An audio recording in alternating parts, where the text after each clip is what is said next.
Our story begins just like any other story of revenge, with seething resentment, enrage, the equivalent of hellfire, and of course blood. Lots and lots of blood.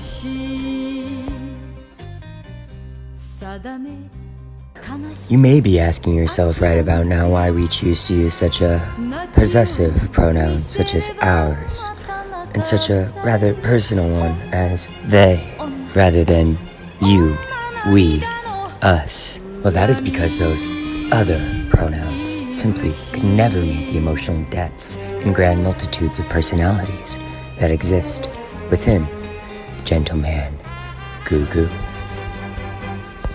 You see, Goo Goo had a rather peculiar upbringing. He was indoctrinated at a young age into a new branch of the CIA called the GOO, the Good Operations in Outer Space Federation. Through this, he underwent intense mind control and was trained to be an assassin, a witch, part werewolf and part vampire from birth. But then, Goo Goo died, but the vampires he was living with at the time turned on him, drugged him, did unspeakable things to his body, drained from him, and killed him, ripped him to bloody shreds.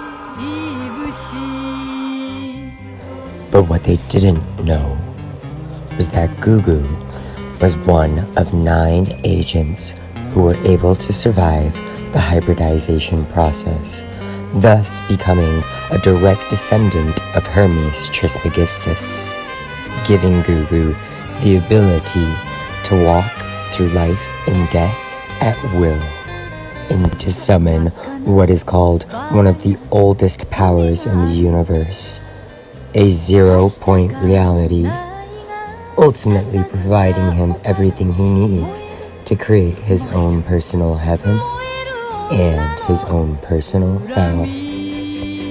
And although Goo Goo would have rather had to have this happen in a much easier, softer way, Goo Goo pondered. And as Goo Goo pondered in his own personal heaven, he watched as his own Xero Point Reality died, seeing in his mind the faces of the cunts that did this to him and the dicks responsible.